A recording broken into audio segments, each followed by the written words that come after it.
എനിക്ക് തോന്നുന്നു മാത്യു കുഴൽനാടൻ കോൺഗ്രസ് പാർട്ടിയിൽ നിന്ന് ഒറ്റപ്പെട്ടിട്ടുണ്ട്.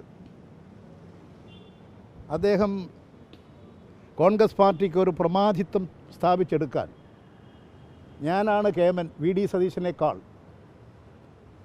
എന്ന് നിയമസഭയിൽ ഇല്ലാത്ത കാര്യങ്ങൾ പ്രചരിപ്പിച്ചുകൊണ്ട് നേതാവാകാൻ നടത്തിയ പരിശ്രമം, അതിനുവേണ്ടി നടത്തിക്കൊണ്ടിരിക്കുന്ന അധരവ്യായാമം, ഇതെല്ലാം തകർന്നടിഞ്ഞില്ലേ? എന്താ ഇപ്പോൾ മാത്യു കുഴൽനാടന് പറയാനുള്ളത്? അദ്ദേഹത്തോട് എന്താ തെളിവ്? എന്താ നിങ്ങളുടെ മുമ്പാകെയുള്ള തെളിവ്? എന്താ മുഖ്യമന്ത്രി ഇതിൽ ചെയ്തത്?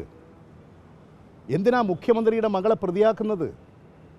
എന്തിനാ മുഖ്യമന്ത്രിയെ പ്രതിയാക്കുന്നത്? ഈ കേസിൽ എവിടെയാണ് അഴിമതി? എവിടെയാ പ്രശ്നം? എല്ലാ കാര്യങ്ങളും കോടതി ചോദിച്ചപ്പോൾ ഒരു കടലാസെങ്കിലും കൊടുക്കാനുണ്ടായോ? അവസാനം കോടതി തന്നെ പറഞ്ഞില്ലേ, ഒരു തെളിവുമില്ല, ഒരു കടലാസ് പോലും തരാനില്ല. ഒരു പരാതി എഴുതി കൊടുത്ത് കോടതിയുടെ സമയം വരെ കളയുകയല്ലേ ചെയ്തത്. ഒരു സ്ഥിരം വ്യാപാരി, ഈ കോടതി കയറി ഇറങ്ങി പിന്നെ ഇത് നടത്തിക്കൊണ്ടിരിക്കുന്ന, വ്യവഹാരം നടത്തിക്കൊണ്ടിരിക്കുന്ന ഒരു ശല്യക്കാരനായ വ്യാപാരി, ഒരു ശല്യക്കാരനായിട്ടുള്ള കോടതിയിൽ പോയി കേസ് നടത്തി വാദിക്കാൻ നടക്കുന്ന ഈ ശല്യക്കാരനായിട്ടുള്ള ഒരാളെ മാറിയില്ലേ? ഈ നാടിന് തന്നെ അവമാനമല്ലേ? യഥാർത്ഥത്തിൽ കുഴൽനാടൻ MLA സ്ഥാനം രാജിവെക്കണം. നിയമസഭയിൽ നടത്തിയിട്ടുള്ള ഇദ്ദേഹം ഇപ്പോൾ നടത്തിക്കൊണ്ടിരിക്കുന്ന കാര്യങ്ങളെക്കുറിച്ച് ജനങ്ങളോട് മാപ്പപേക്ഷിക്കേണ്ട അവസരമാണിത്. അതുകൊണ്ട് ഇങ്ങനെ എനിക്ക് മാധ്യമങ്ങളോടാണ്, നിങ്ങൾ ഇത്തരത്തിലുള്ള തെറ്റായ വാർത്തകൾ പ്രചരിപ്പിക്കരുത്. ആ വാർത്തകൾ പ്രചരിപ്പിക്കുന്നതിന് അധികം ആയുസ്സുണ്ടാകില്ല. തൽക്കാലത്തേക്ക് ഒരു തെരഞ്ഞെടുപ്പ് വരുമ്പോൾ തെരഞ്ഞെടുപ്പ് കഴിയുന്നവരെ ഇരിക്കട്ടെ എന്ന് ധരിച്ച് സങ്കുചിത രാഷ്ട്രീയക്കാരുടെ പിന്നാലെ പോകുന്ന നിലപാടുകളിൽ നിന്ന് മാധ്യമങ്ങൾ മാറി ചിന്തിക്കണം. ഒരു തരിമ്പും വസ്തുതയില്ലാത്ത, സത്യമില്ലാത്ത, കെട്ടിച്ചമച്ച നുണ പ്രചരിപ്പിച്ച് രക്ഷപ്പെടാൻ കഴിയുമെന്ന് ധരിച്ച് നടത്തിയ എല്ലാം ഇവിടെ തകർന്നടിഞ്ഞു കഴിഞ്ഞിരിക്കുകയാണ്.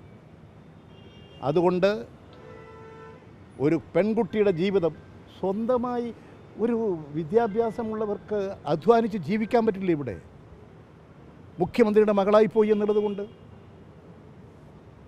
എത്രമാത്രം നിങ്ങൾ ആലോചിച്ച് നോക്കും. നിങ്ങൾക്കാണ് ഈ അനുഭവമെങ്കിലോ, നിങ്ങളുടെ ഓരോ കുടുംബത്തിലുള്ളവർക്കാണ് ഈ അനുഭവമെങ്കിലോ, നമ്മളെല്ലാം ആലോചിക്കേണ്ട വിഷയമാണിത്. അതുകൊണ്ട് ഇത്തരത്തിലുള്ള വൃത്തികെട്ട രാഷ്ട്രീയം കൈകാര്യം ചെയ്യുന്ന കോൺഗ്രസ്, UDF അവരുടെ നിലപാട് സംബന്ധിച്ച് പരിശോധിക്കണം. കോൺഗ്രസിൻ്റെ അറിവും സമ്മതവുമൊന്നുമില്ലാതെ വ്യക്തിപ്രഭാവം ഉയർത്തിപ്പിടിക്കാൻ, കോൺഗ്രസിൽ നേതാവാകാൻ, വി ഡി സതീശൻ്റെ മുകളിൽ അധികാരം സ്ഥാപിക്കാൻ നടത്തിയിട്ടുള്ളതാണെങ്കിൽ അത് കോൺഗ്രസ് പാർട്ടി പരിശോധിച്ച് അവരുടെ നിലപാട് വ്യക്തമാക്കേണ്ടതാണ്. അതുകൊണ്ട് തെറ്റായിട്ടുള്ള നിലപാടുകൾ സ്വീകരിച്ച് പോകുന്നത് അവസാനിപ്പിക്കാൻ നിങ്ങൾ കൂടി സഹകരിക്കണമെന്നാണ് എനിക്ക് അഭ്യർത്ഥിക്കാനുള്ളത്. ഇത് സംബന്ധിച്ചിട്ടുള്ള വിശദമായൊരു പ്രസ്താവന തന്നെ ഞാൻ തയ്യാറാക്കിയിട്ടുണ്ട്. ആ പ്രസ്താവന നിങ്ങൾക്കൊക്കെ തരുന്നുണ്ട്.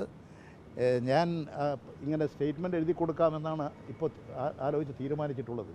കാരണം നിങ്ങൾ പറഞ്ഞതല്ല കൊടുക്കുക, അതുകൊണ്ട് തന്നെ അതിനെ ദുർവ്യാഖ്യാനിക്കും. അതുകൊണ്ട് എന്നെപ്പോലെയുള്ള ഒരാളെ വ്യക്തിഹത്യ നടത്താൻ നിങ്ങൾക്ക് ആർക്കും ഒരു മടിയുണ്ടായിട്ടില്ല. ഞാൻ അതുകൊണ്ട് ഇതുപോലെ പ്രസ്താവന ഉള്ളത് എഴുതി തയ്യാറാക്കി തരാം എന്നൊരു നിലപാട് സ്വീകരിച്ചതാണ്. അതുകൊണ്ടാണ് നേരത്തെ തന്നെ ഇവിടെ വരുന്നത് കൂടെ ഒരു സ്റ്റേറ്റ്മെൻറ്റ് തയ്യാറാക്കിയത്. നിങ്ങളെല്ലാം അതൊന്ന് വായിച്ച് അതിൻ്റെ കാര്യങ്ങൾ മനസ്സിലാക്കി ഈ സത്യത്തിന് വേണ്ടി, നീതിക്ക് വേണ്ടി പോരാടുക. അതാണ് എനിക്ക് മാധ്യമങ്ങളോട് പറയാനുള്ളത്.